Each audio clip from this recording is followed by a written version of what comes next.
Existe uma teoria de que toda casa guarda as memórias de quem viveu nela. As paredes absorvem as risadas, o chão range com o peso dos passos apressados, as janelas embaçam com o calor das discussões. Mas e quando a casa não é feita de tijolos e cimento? E quando a casa é você? E quando você percebe que por anos abrigou os sonhos, as contas, o conforto e a inércia de outra pessoa, enquanto seu próprio teto começava a ruir em silêncio? As rachaduras não aparecem de uma vez. Elas começam finas como um fio de cabelo, na fundação, onde ninguém vê. São as pequenas exaustões, as palavras não ditas, o peso extra que você se acostuma a carregar. Até que um dia, você acorda e percebe que está sustentando tudo sozinha. E o medo de tudo desabar é superado pela certeza de que você precisa se salvar dos escombros. Esta não é a história de como um casamento acabou.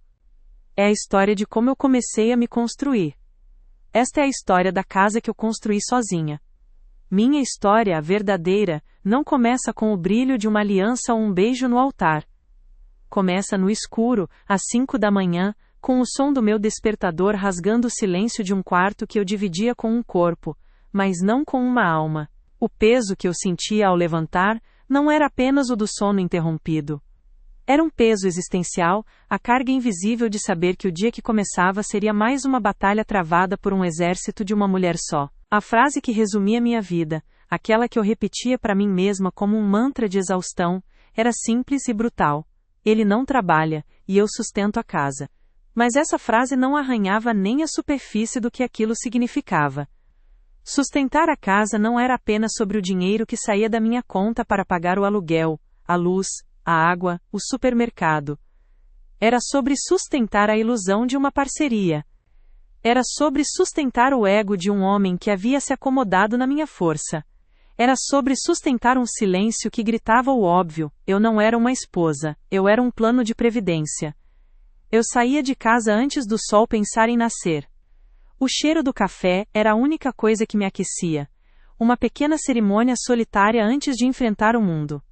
Eu o deixava dormindo, um corpo sereno e alheio ao mecanismo complexo que eu precisava operar para que sua serenidade continuasse intacta. Eu trabalhava em 2 empregos. Durante o dia, eu era analista em um escritório. À noite e nos fins de semana, eu fazia trabalhos freelancer de redação, meus dedos digitando até a exaustão, transformando palavras em boletos pagos. Quando eu voltava, exausta, a lua já era minha velha conhecida no céu. E a cena era quase sempre a mesma. A luz da televisão piscando, iluminando seu rosto concentrado em um jogo ou em um filme. A louça do almoço dele na pia. Um oi amor, como foi o dia? Lançado sem tirar os olhos da tela, uma pergunta que não esperava a resposta. E eu, com os ombros doendo, a mente a mil, apenas murmurava, corrido como sempre, e começava minha terceira jornada, a de dona de casa. A dor não veio como um raio, foi uma infiltração, lenta, persistente, manchando a parede da minha alma pouco a pouco. Começou com pequenas coisas, com a forma como ele falava dos nossos planos, que dependiam exclusivamente do meu próximo aumento, com a ausência de perguntas sobre meus medos, minhas ambições, meus próprios sonhos, onde eu me encaixava em tudo aquilo, além da planilha de despesas. Eu me lembro de um dia específico. Havia recebido um bônus inesperado no trabalho, uma quantia pequena, mas que para mim, era um universo. Passei na frente de uma loja e vi um vestido simples, azul, que me fez lembrar da mulher que eu era antes. A mulher que gostava de se sentir bonita, que sorria com mais facilidade. Eu entrei e o comprei. Foi um ato de rebeldia silenciosa. Cheguei em casa sentindo uma fagulha de alegria. Mostrei a ele esperando talvez um elogio, um sorriso. Ele olhou para o vestido, depois para mim e disse: legal, mas a gente não estava precisando economizar para trocar a placa de vídeo do computador? Naquele instante, o chão se abriu, não pela placa de vídeo, mas pelo que aquela frase representava. Ele não via um vestido. Ele via um débito. Ele não via minha alegria. Ele via um obstáculo para o seu conforto. Ele não me via. E o pior de tudo, eu percebi que há muito tempo, eu também não me via mais. Eu me olhei no espelho do corredor, segurando aquele pedaço de tecido azul, e o reflexo que me encarou era o de uma estranha. Uma mulher com olheiras profundas, com os ombros curvados não pelo cansaço do dia, mas pelo peso dos anos. A mulher vibrante, a sonhadora, a parceira, havia sido substituída por uma gerente de contas, uma máquina de resolver problemas, uma provedora. A descoberta foi essa. Foi entender que o amor, em algum ponto da estrada, tinha sido trocado por conveniência. A minha conveniência para ele. Eu não era mais o amor da vida dele, eu era a vida confortável dele. E nessa troca, eu havia entregado a minha própria vida como pagamento. Eu havia me tornado a fundação invisível da casa dele, enterrada sob o solo forte e essencial, mas completamente esquecida. E fundações, quando sobrecarregadas, começam a rachar, e a minha estava prestes a desmoronar. É curioso como a memória funciona. Ela seleciona os momentos, tinge-os com uma luz dourada e os guarda em uma prateleira especial, quase como se quisesse nos proteger da verdade que viria depois. Se eu fechar os olhos, ainda consigo sentir o cheiro daquele dia. Era um cheiro de papel antigo e poeira de sol, o cheiro da biblioteca da universidade no final da tarde. Eu estava mergulhada em livros, construindo meu próprio futuro em silêncio, quando senti pela primeira vez. Ele não era barulhento, não era expansivo. Ele era uma presença. Ele estava sentado 2 mesas à minha frente, de costas para mim, mas a intensidade com que ele se debruçava sobre um livro de história era quase magnética. Havia uma urgência nele, uma fome. Naquela época, eu achava que era fome de conhecimento de mundo. Hoje, vejo que talvez fosse apenas o primeiro sinal de um apetite que nunca seria saciado. Quando ele finalmente se virou e nossos olhos se cruzaram por cima das estantes, o mundo parou por um instante. Ele tinha um sorriso que não começava nos lábios, mas nos olhos. Um sorriso que parecia dizer: "Ah, então é aqui que você estava, eu estava te procurando." Minha primeira impressão não foi de um homem bonito, embora ele fosse. Foi de um homem vivo, pulsante. Ele falava sobre filósofos gregos e sobre a possibilidade de viajar o mundo com a mesma paixão avassaladora. Ele não tinha planos, ele tinha projetos de vida detalhados, com plantas baixas e cronogramas. Ele me vendeu o sonho de um futuro onde seríamos uma equipe, parceiros de exploração, conquistadores de mundos, mesmo que nossos mundos fossem apenas os desafios do dia a dia. A qualidade que mais me atraiu foi a sua aparente certeza. Ele parecia saber exatamente para onde estava indo, e me convidou para ir junto. Ele não olhava para mim, ele me via, ele ouvia minhas ambições, meus medos, e os validava. Ele dizia que minha força era a coisa mais incrível que já tinha visto. Mal sabia eu que, um dia, essa mesma força se tornaria a rede de segurança confortável onde ele se deitaria para descansar. Permanentemente. Mas naquela época, tudo era promessa, tudo era luz. Lembro-me de uma noite em particular. Estávamos no início do namoro, com pouco dinheiro no bolso, mas com o coração cheio de um sentimento que parecia invencível. Era uma sexta-feira, chuvosa e fria. Não podíamos pagar por um jantar caro ou um cinema. Então ele apareceu na porta do meu pequeno apartamento com um sorriso cúmplice, 2 canecas de chocolate quente que ele mesmo tinha feito, e um cobertor. Nós não fizemos nada de extraordinário. Sentamos no chão da sala enrolados naquele cobertor e conversamos por horas. Ele me contou sobre a casa que sonhava em construir, não uma casa de tijolos, mas uma casa de momentos, uma vida. Ele descreveu cada cômodo com uma riqueza de detalhes que me fez sentir como se eu já morasse lá. Ele falou sobre a varanda onde tomaríamos café da manhã aos domingos, sobre a estante de livros que preencheria uma parede inteira, sobre a pequena horta que teríamos no quintal. E em cada descrição, em cada sonho ele usava a palavra nós. Nós vamos plantar tomates. Nós vamos ler todos aqueles livros. Nós vamos ver o sol nascer da nossa varanda. Naquela noite, olhando para o brilho nos olhos dele, refletindo as luzes fracas da sala, eu acreditei. Eu acreditei em cada palavra. Eu acreditei naquele nós. Eu me senti a mulher mais sortuda do mundo, por ter encontrado não apenas um amor, mas um arquiteto de sonhos que queria construir o futuro ao meu lado. Aquele chocolate quente nunca foi tão doce. Aquele chão duro nunca foi tão confortável. Naquele momento, eu não estava apenas me apaixonando por um homem. Eu estava me apaixonando pela promessa de um lar. Um lar que, eu acreditava piamente, nós construiríamos juntos, com as 2 mãos, tijolo por tijolo. Aquele foi o alicerce. O momento em que eu entreguei a ele, de olhos fechados, a planta baixa da minha própria vida. A transição do namoro para o casamento foi como a maré subindo, natural, inevitável, quase imperceptível. Não houve um dia em que decidimos, mas um momento em que simplesmente soubemos. Aquele nós que ele plantou na noite do chocolate quente havia criado raízes tão profundas que já não conseguíamos imaginar um solo onde não crescêssemos juntos.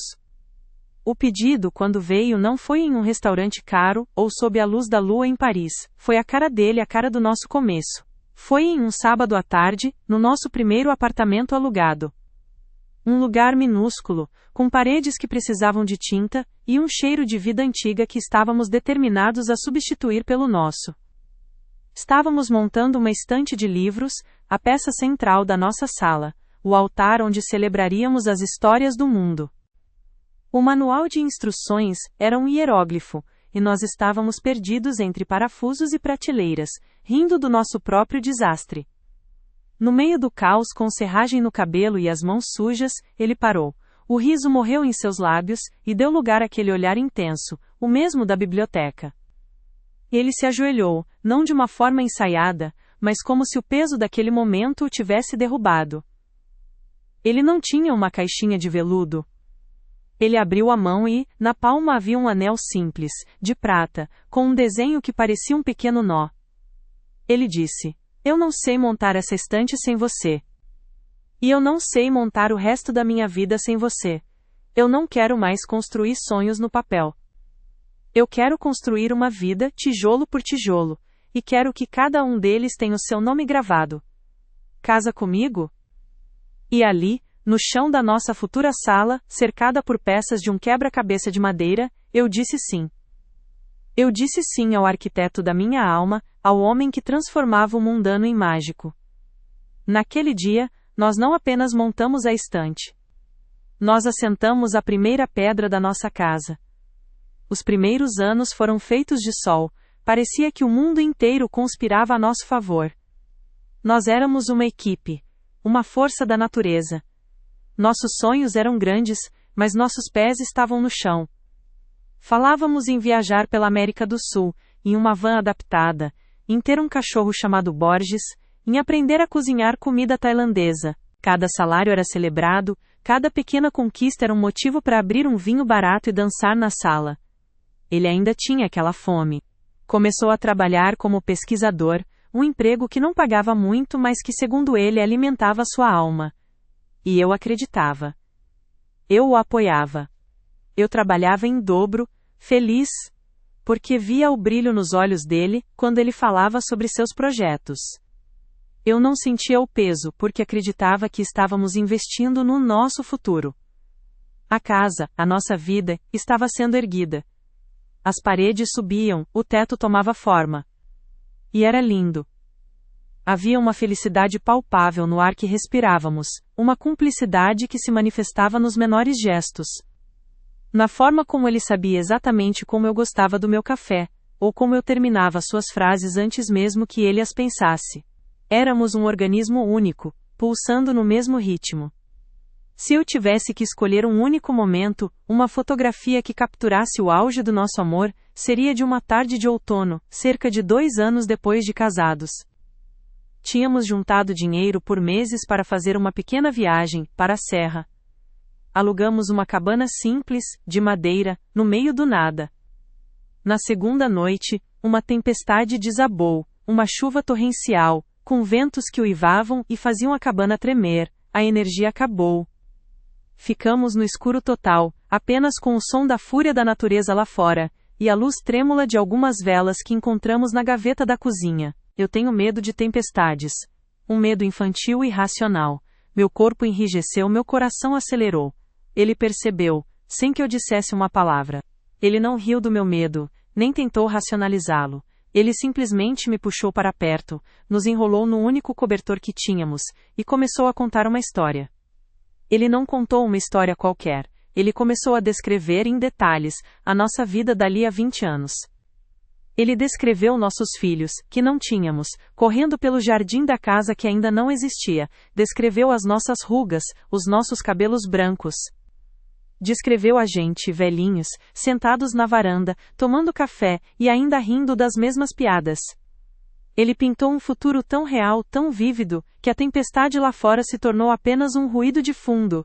O medo se dissolveu, substituído por uma sensação avassaladora de paz, de certeza. Naquele breu, iluminados apenas por uma chama vacilante e abraçados sob um cobertor, eu senti que nada no mundo poderia nos atingir. Nós éramos a nossa própria fortaleza, a nossa própria luz. Ele era meu porto seguro, e eu era o dele. Naquele momento, eu não tinha dúvidas. A casa que estávamos construindo era indestrutível. Suas fundações eram feitas do material mais forte que existia, o nosso amor. As fortalezas, mesmo as construídas com o amor mais forte, não são projetadas para resistir a um inimigo que já vive lá dentro. A erosão da nossa casa não começou com um terremoto, mas com um gotejar, lento, constante, quase inaudível a princípio. Um som que você se acostuma, que você incorpora à rotina, até o dia em que percebe que o chão sob seus pés está encharcado e podre. O primeiro gotejar foi o fim do emprego dele. O projeto de pesquisa, a tal comida para a alma, teve o financiamento cortado. Eu me preparei para a batalha. Preparei meu discurso de apoio, minhas planilhas de orçamento de emergência, minha força para nos carregar através da tempestade, como ele tinha feito por mim naquela cabana. Mas a tempestade para ele nunca veio. Ele chamou de um descanso merecido, e eu concordei, ele merecia. Depois chamou de período sabático para reavaliar a vida. E eu, acreditando no arquiteto de sonhos, apoiei. Eu vi aquilo como um tempo para ele desenhar novas plantas, projetar novos futuros para nós. O problema é que o período sabático nunca terminou. A prancheta dele juntou poeira. Seus projetos de vida se tornaram projetos de videogame. Sua fome de conhecimento se transformou em um apetite por séries e filmes, consumidos vorazmente no sofá que eu havia comprado. As rachaduras começaram a aparecer na linguagem. A palavra nós começou a ser usada de forma seletiva. Era nós precisamos de férias, mas era você precisa fazer umas horas extras esse mês. Era nós poderíamos comprar uma televisão maior, mas era o seu salário já caiu? A casa ainda era nossa, mas as contas, a responsabilidade, a carga mental, essas, sutilmente se tornaram minhas. O arquiteto de sonhos se tornou um fiscal de obras. Da minha obra. Eu chegava em casa, moída por 2 turnos de trabalho, e o encontrava no mesmo lugar, no sofá. Ele não perguntava como eu estava. Ele apontava uma lâmpada queimada na cozinha. Ele reclamava que a marca do café que eu comprei não era a que ele gostava. Ele me lembrava que a fatura da internet ia vencer. Ele se tornou o gerente do meu cansaço, o supervisor da minha exaustão. O maus-trato não veio com gritos ou com um punho fechado, veio com o peso do silêncio dele, com a manipulação disfarçada de preocupação. Certa vez eu tive uma crise de exaustão. Cheguei em casa e simplesmente desabei no sofá, chorando sem conseguir parar. Eu não queria nada, só um abraço, vai ficar tudo bem, estamos juntos nisso. Ele se sentou ao meu lado, mas não me tocou. Apenas disse com uma voz calma, quase terapêutica: Amor, você está se sobrecarregando. Talvez você devesse trabalhar um pouco menos. A frase, à primeira vista, parecia um ato de cuidado. Mas eu sabia o que ela significava. Trabalhar menos significava menos dinheiro. Menos dinheiro significava cortar o conforto dele. O que ele estava dizendo não era descanse, era encontre uma maneira de continuar me sustentando sem reclamar. Naquele momento meu choro secou. Foi substituído por um frio na espinha. Eu não estava apenas cansada. Eu estava sendo usada. E a pessoa que me usava estava me convencendo de que a culpa era minha. A traição, quando veio, também não foi da forma que eu esperava. Não havia batom na gola, nem mensagens suspeitas no celular. A traição foi muito mais profunda, muito mais devastadora. Foi a traição da nossa história, do nosso pacto, da promessa feita no chão daquele primeiro apartamento. Eu estava procurando por um documento antigo, um contrato de aluguel, em uma caixa de coisas velhas que guardávamos no fundo do armário. E lá, embaixo de papéis amarelados, eu encontrei o caderno dele. O caderno da época da universidade, o mesmo que ele segurava com tanta paixão na biblioteca. Minhas mãos tremiam enquanto eu o abria. E ali estava tudo. Nossos sonhos, desenhados, escritos, planejados, a planta baixa da casa na serra. Listas de nomes para o nosso futuro cachorro, roteiros de viagens pela América do Sul. E em cada página, em cada linha, a palavra nós. Nós vamos construir. Nós vamos viajar. Nós vamos ser felizes. A caligrafia era urgente, cheia de vida, a caligrafia do homem por quem eu me apaixonei. Eu fechei aquele caderno e senti uma náusea física. Porque eu percebi a verdade, aquele homem não existia mais, ele não havia sido roubado de mim. Ele não havia se perdido, ele havia desistido. Ele olhou para todo aquele sonho, todo aquele potencial e escolheu o caminho mais fácil. Ele escolheu a mim. Não como parceira, mas como patrocinadora. A traição foi essa, a descoberta de que o nosso sonho compartilhado havia se tornado meu fardo solitário. Ele não havia me trocado por outra mulher. Ele havia trocado a nossa vida inteira pelo conforto de um sofá e o controle remoto na mão. Naquela noite eu o observei dormir. O mesmo rosto sereno que eu via toda manhã antes de sair para minha batalha diária. Mas, pela primeira vez, eu não vi o meu marido. Eu vi um estranho. Um ladrão de sonhos que havia roubado os meus para mobiliar a própria inércia. Eu entendi que ele não estava mais construindo uma casa comigo. Ele havia se tornado um inquilino. Um inquilino que não pagava aluguel, que não ajudava na manutenção, e que exigia que a proprietária trabalhasse até a exaustão para garantir que a sua estadia fosse a mais confortável possível. As rachaduras não eram mais rachaduras, eram abismos. E eu estava parada na beira de um deles, olhando para o fundo escuro, e pela primeira vez eu não senti medo de cair. Senti medo de ficar. A demolição de uma casa não acontece com a primeira marretada. Acontece no momento em que a proprietária, com a planta original na mão, a compara com a estrutura torta e rachada à sua frente, e entende que nenhuma reforma será capaz de salvá-la. A minha epifania não veio com um grito, mas com o som asséptico do telefone. Era o meu médico. Um exame de rotina havia apresentado uma alteração. Nada conclusivo, ele disse, mas precisaríamos investigar. Não se preocupe antes da hora, ele falou. Mas como não se preocupar quando o chão sob seus pés, seu próprio corpo, de repente parece instável? Eu desliguei o telefone, e um frio que não vinha da janela se instalou na minha espinha. Era um medo primordial, a vulnerabilidade de saber que a máquina que eu forçava a trabalhar em ritmo de exaustão talvez estivesse começando a falhar. Naquele momento eu não queria uma solução, eu queria um abraço. Eu queria o homem da cabana, aquele que me protegeria da tempestade com histórias sobre o nosso futuro. Eu o encontrei na sala, imerso na luz azul da tela, fones de ouvido bloqueando o mundo. Eu toquei em seu ombro, ele tirou os fones, irritado pela interrupção. Com a voz trêmula eu contei sobre a ligação, sobre a alteração, sobre a necessidade de mais exames. Eu expus minha ferida, meu medo nu, esperando que ele a cobrisse com cuidado. Ele ficou em silêncio por um instante, processando. Seus olhos não encontraram os meus. Olharam para um ponto vago na parede, como se fizessem um cálculo. E então ele disse as palavras que demoliram tudo. Nossa! Mais exames? Isso vai ser caro. O plano de saúde cobre tudo? Você vai precisar faltar ao trabalho? Não houve marretada, houve apenas o som ensurdecedor da minha alma se partindo. Naquele instante eu não era sua esposa assustada, eu era um ativo financeiro em risco. Um recurso que poderia se tornar defeituoso.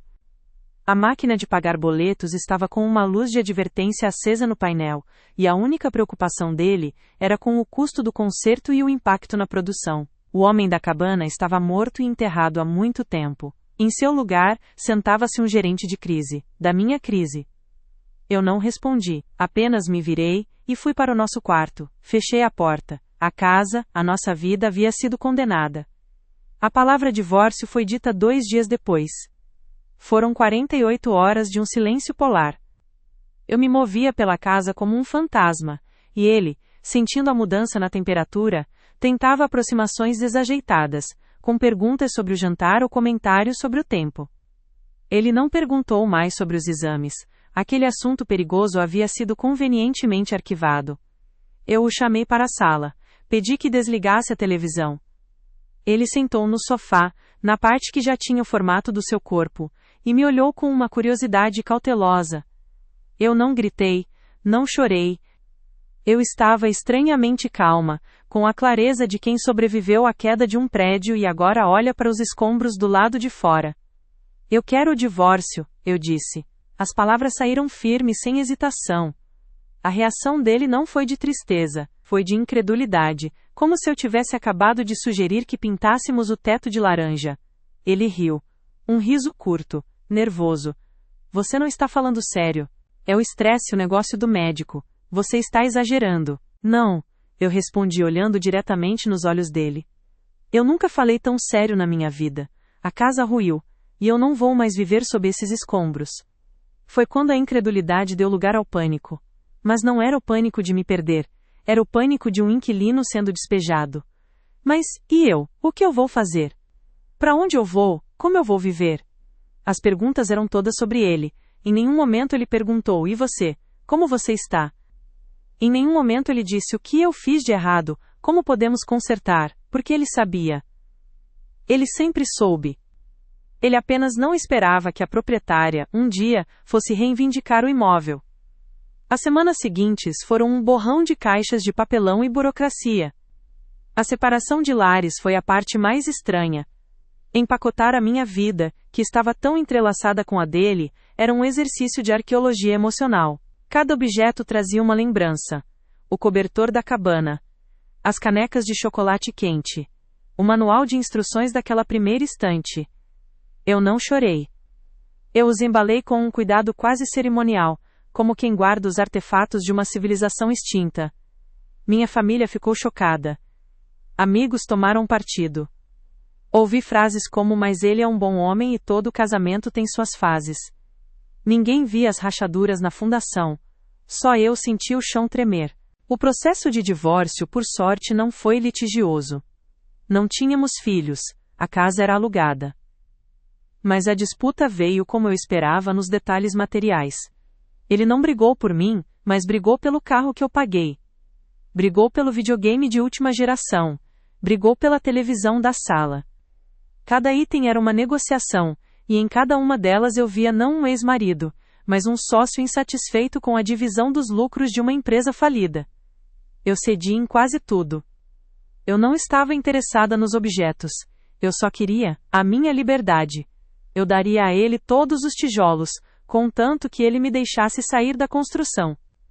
O momento mais difícil foi a assinatura final.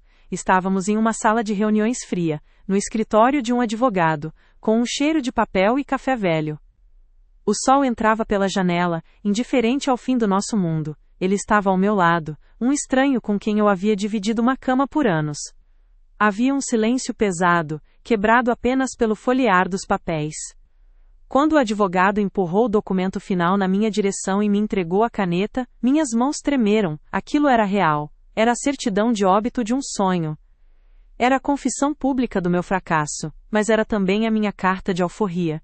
Eu olhei para ele uma última vez. Ele não parecia triste, parecia perdido. Vazio. Como um prédio desocupado. Eu peguei a caneta. O som da ponta arranhando o papel foi o som mais alto que eu já ouvi. Minha assinatura firme, no final da página. Depois, a dele quase um rabisco. Quando saí do prédio, a luz do sol bateu no meu rosto e eu precisei fechar os olhos. O advogado tinha me dado os parabéns, uma formalidade bizarra. Eu não me sentia feliz, eu não me sentia triste, eu me sentia vazia. Como um terreno baldio depois de uma demolição. Todo o entulho havia sido removido.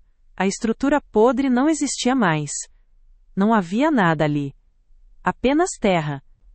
E pela primeira vez em muito tempo, um silêncio que não era pesado, mas cheio de potencial. Era o silêncio que precede o início de uma nova obra. Eu não sentia alívio. Eu não sentia alegria. Eu sentia a vertigem e o medo aterrorizante da liberdade. Eu estava sozinha, em um terreno vazio. E agora, era hora de aprender a construir de novo. Sozinha? O silêncio tem sons diferentes. Existe o silêncio pesado da indiferença, que eu conhecia tão bem, e existe o silêncio do vazio. Foi esse que me recebeu no primeiro dia no meu novo apartamento. Um lugar pequeno, com paredes brancas e um eco que devolvia cada um dos meus suspiros. Na primeira noite, eu me sentei no chão da sala, porque ainda não tinha móveis, e chorei. Chorei não pela perda dele, mas pelo luto do futuro que eu havia desenhado com tanto esmero. Chorei pela mulher que eu fui, a que acreditou em um nós que nunca existiu de verdade. A liberdade, naquele primeiro momento, tinha o gosto amargo da solidão e o cheiro de tinta fresca. Os primeiros meses foram uma travessia no deserto. Acordar sozinha era, ao mesmo tempo, um alívio e um terror. O alívio de não sentir mais o peso da responsabilidade por outra vida. O terror de ter apenas a minha própria vida para encarar. Havia dias em que o cansaço parecia vir dos ossos, uma fadiga acumulada de anos de batalha. A ausência dele era um fantasma. Eu me pegava fazendo café para dois, comprando no supermercado as coisas que ele gostava, virando na cama para contar algo, e lembrando que não havia ninguém ali. Eu estava desintoxicando, não de um amor, mas de um hábito, de uma função. A cura não foi um evento, foi um processo. E o primeiro passo foi admitir que eu precisava de ajuda para limpar os escombros de dentro de mim. A terapia se tornou minha obra, minha reconstrução semanal. Foi lá que eu entendi que eu não era uma vítima, mas que eu havia permitido. Que a minha força, da qual eu tanto me orgulhava, também havia sido a minha armadilha. Aprendi a colocar limites, a dizer não primeiro para os outros, e o mais difícil, para a antiga versão de mim mesma que se sentia culpada por não estar salvando alguém. Liguei para amigos que a minha exaustão havia afastado, e eles estavam lá, como se o tempo não tivesse passado, com ouvidos, abraços e taças de vinho. Reaprendi a rir, a falar de banalidades, a ser mais do que uma provedora. Com o primeiro dinheiro que sobrou no fim do mês, um pequeno milagre, eu não paguei uma conta adiantada. Eu me matriculei em uma aula de cerâmica. Eu precisava sentir a terra, sujar as mãos, criar algo do zero. Algo que fosse imperfeito, torto, mas inegavelmente meu. A primeira peça que eu fiz, um vaso disforme, se tornou o objeto mais precioso da minha casa. Era um troféu da minha capacidade de criar, não apenas de sustentar. Hoje a minha casa sou eu, moro em um apartamento que não é grande, mas é cheio de luz e de plantas. As paredes são coloridas. Tem uma estante de livros que eu mesma montei, e ela está cheia de histórias que eu quero ler, não que eu acho que deveria ler.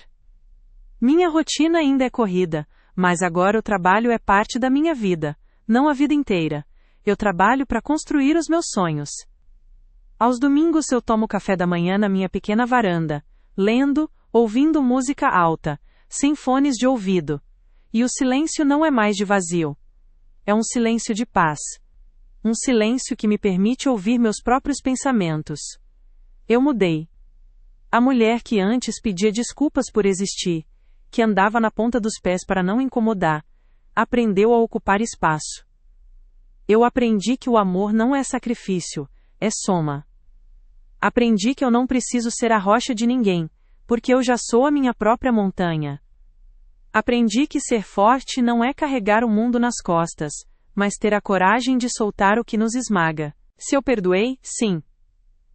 Mas não foi um perdão para ele. Foi um perdão para mim. Eu me perdoei por não ter visto antes, por ter aceitado menos do que eu merecia, por ter me abandonado em nome de um projeto falido. Perdoar foi o ato final de desocupação. Foi tirar o último entulho do meu terreno para que algo novo pudesse crescer. Eu não sei o que o futuro me reserva. Não estou procurando por um novo amor, mas também não estou mais construindo muros. A diferença é que hoje, a porta da minha casa só se abre para quem vem para somar, para construir junto, tijolo por tijolo.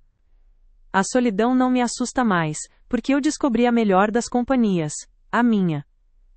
Eu não sou uma sobrevivente, marcada pelas feridas da batalha. Eu sou a arquiteta, a engenheira e a moradora da casa que eu construí sozinha. Seus alicerces não são de concreto, são de amor próprio. E essa eu descobri é a única estrutura que o tempo não pode abalar. Se eu pudesse encontrar aquela mulher de anos atrás, a que se levantava às 5 da manhã com o peso do mundo nos ombros, a que sorria enquanto sua alma se partia, eu não a julgaria. Eu não a culparia pela sua força nem pela sua esperança infinita. Eu a abraçaria. Um abraço longo, silencioso desses que dizem, eu sei, eu vejo você. E vai passar. E depois, com a voz mais gentil que eu conseguisse encontrar, eu diria a ela, escute. Escute essa exaustão que você sente nos ossos. Ela não é um sinal de fraqueza. É a sua bússola. É a fundação da sua casa gritando que não aguenta mais o peso. Essa força imensa que você tem, não foi feita para ser a rede de segurança de outra pessoa. Foi feita para construir a sua própria vida. Eu diria a ela, para parar de justificar o silêncio dele, a inércia dele, a ausência dele. O amor não é um projeto de caridade. Parceria não é carregar alguém nas costas enquanto essa pessoa reclama do caminho. E você não está sendo egoísta por querer mais. Você está sendo humana. Aquele vestido azul não era um luxo, era um suspiro. Aquela vontade de chorar no fim do dia não era estresse, era a sua alma pedindo socorro. E, o mais importante, eu seguraria seu rosto entre minhas mãos e olharia no fundo dos seus olhos cansados para dizer, o medo de ficar sozinha é uma ilusão. A verdadeira solidão é essa que você sente agora, a de ser invisível para a pessoa que dorme ao seu lado. Sair dessa casa não significa que você falhou. Significa que você finalmente entendeu que o seu primeiro e mais sagrado lar é você mesma. E esse lar, minha querida, você tem o direito e o dever de salvar dos escombros. E para você, que talvez esteja me ouvindo agora sentada no escuro do seu quarto, sentindo o mesmo peso que um dia eu senti. Para você, que se tornou a gerente financeira, a terapeuta não remunerada, a única força motriz de uma vida que deveria ser a dois, eu quero que você saiba de uma coisa. Eu vejo você. Eu sei que você está cansada.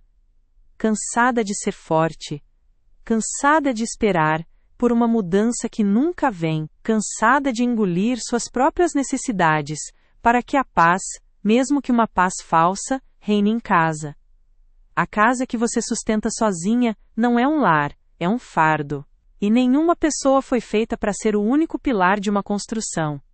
A decisão de pegar a sua vida de volta será talvez a coisa mais assustadora que você já fez. O mundo vai te julgar. Sua própria mente, treinada a se sacrificar, vai tentar te convencer de que você está errada, de que você está desistindo. Mas eu te prometo. Do outro lado desse medo, existe uma mulher que você mal reconhece, mas que está esperando ansiosamente para nascer. A reconstrução é um trabalho lento. Haverá dias de solidão, de saudade não da pessoa, mas da ideia que você tinha dela. Haverá dias em que o silêncio do seu novo espaço parecerá ensurdecedor. Mas, pouco a pouco, você vai preencher esse silêncio com a sua própria música. Você vai redescobrir o sabor da sua comida preferida, a alegria de não dar satisfação, a paz de dormir uma noite inteira, sem se preocupar com os sonhos de mais ninguém. Sua felicidade não é um item negociável, sua paz não é um luxo, são a fundação da sua existência. E você merece uma casa construída sobre a rocha do amor próprio, não sobre a areia movediça da conveniência de outra pessoa. Eu não sou uma sobrevivente. Sobreviver é passar pela dor. Eu sou uma construtora. Eu usei cada pedaço da minha dor como tijolo, cada lágrima como cimento. E eu ergui uma nova vida. Uma vida que é minha, em cada detalhe. A maior história de amor que eu já vivi não foi com ele. Foi a história que começou no dia em que eu tive a coragem de virar a página e começar a escrever um novo capítulo, sozinha. E essa é a minha casa agora, inabalável, porque eu aprendi que o único alicerce que nunca, jamais, irá rachar, é o amor que você aprende a ter por si mesma.